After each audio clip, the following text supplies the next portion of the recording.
இப்பெல்லாம் ஒரு நாள் போட்டிகள்ல 183 ரன்கள் எடுத்தா டிவியில அந்த மேட்சை பார்த்துக்கிட்டு இருக்கக்கூடிய ரசிகர்களோட மனநிலை எப்படி இருக்குன்னு தெரியுமா? அவ்வளவுதான்டா, மேட்ச் முடிஞ்சு டிவி ஆஃப் பண்ணிட்டு போய் தூங்குனா உடம்புக்காவது நல்லது அப்படிங்கிற ஒரு மனநிலையில தான் இருப்பாங்க. 1983 ஜூன் 25 அதே 183 ரன்கள் இந்தியாவினுடைய தலைவிதியை மாற்றியது. அந்த ஒரு போட்டி இந்தியாவுக்கு ஒரு உலகக்கோப்பையை மட்டும் கொடுக்கல, ஒட்டுமொத்த இந்திய தேசத்தினுடைய தன்னம்பிக்கையே மாற்றி அமைச்சது. 1983க்கு முன்னாடி இந்திய கிரிக்கெட்டோட நிலைமை எப்படி இருந்துச்சு அப்படின்னா, இந்திய அணியை ஒரு அணியாவே மதிக்க மாட்டாங்க. அந்த அளவுக்கு தான் இந்திய அணியோட நிலைமை இருந்துச்சு. அதுக்கு காரணமும் இருக்குது. அதுக்கு முன்னாடி நடந்த 1975 1979 உலகக்கோப்பை போட்டிகள்ல ஒரு போட்டிகள்ல கூட இந்திய அணியால வெற்றி பெற முடியல. இதையெல்லாம் வச்சு உலகம் இந்திய கிரிக்கெட் அணிய ரொம்பவே மோசமாக எடை போட்டது. 1983 உலகக்கோப்பைக்கு இந்திய கிரிக்கெட் அணி தேர்வு செய்யப்பட்டு லண்டனுக்கு போய் சேர்றாங்க. அப்போது உலகத்தில் உள்ள பத்திரிகைகள் எல்லாம் என்ன எழுதிச்சு தெரியுமா? இந்திய அணி பிக்னிக் வந்திருக்குது, சுற்றுலாவுக்கு வந்திருக்குது, சுற்றி பார்க்கறதுக்காக வந்திருக்கிறாங்க அப்படின்னு தான் எழுதினாங்க.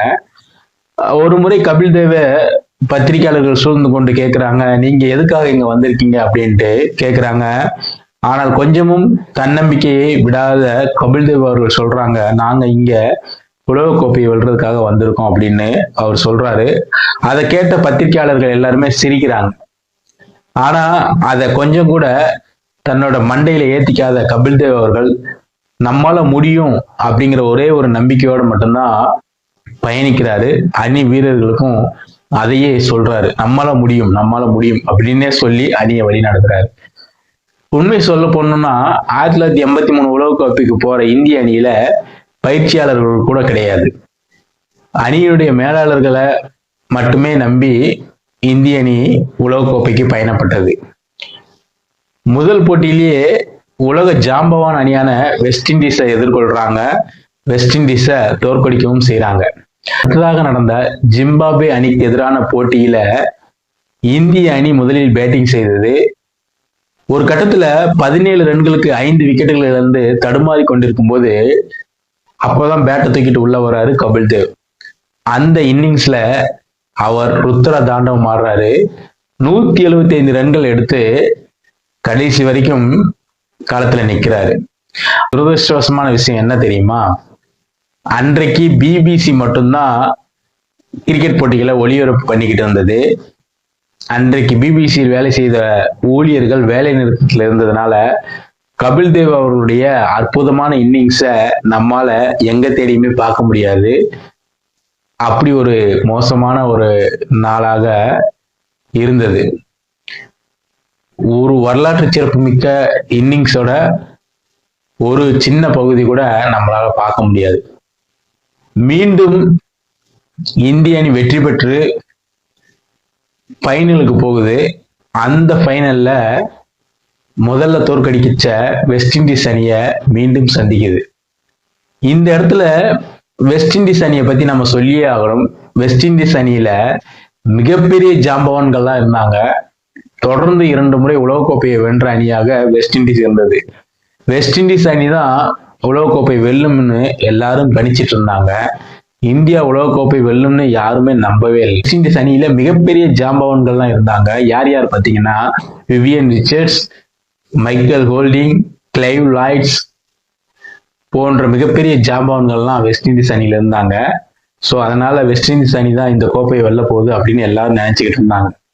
இல்ல, முதல்ல பேட்டிங் செய்த இந்திய அணி 183 ரன்கள் அடிக்குது. அவ்வளவுதாங்க, ரசிகர்களுக்கு நம்பிக்கை விட்டு போச்சு. 183 ரன்கள்லாம் வெஸ்ட் இண்டீஸுக்கு ஒரு ரன்னா, இதுக்கப்புறம் நம்ம இந்த மேட்சை பார்த்து என்ன செய்ய போறோம் அப்படின்னு ஒரு முடிவுக்கு வந்துட்டாங்க. இரண்டாவதாக பேட்டிங் செய்த வெஸ்ட் இண்டீஸ் அணி விவியன் ரிச்சர்ட்ஸ் ஒரு பந்தை தூக்கி அடிக்கிறாரு. எல்லாரும் அண்ணாந்து பாக்குறாங்க.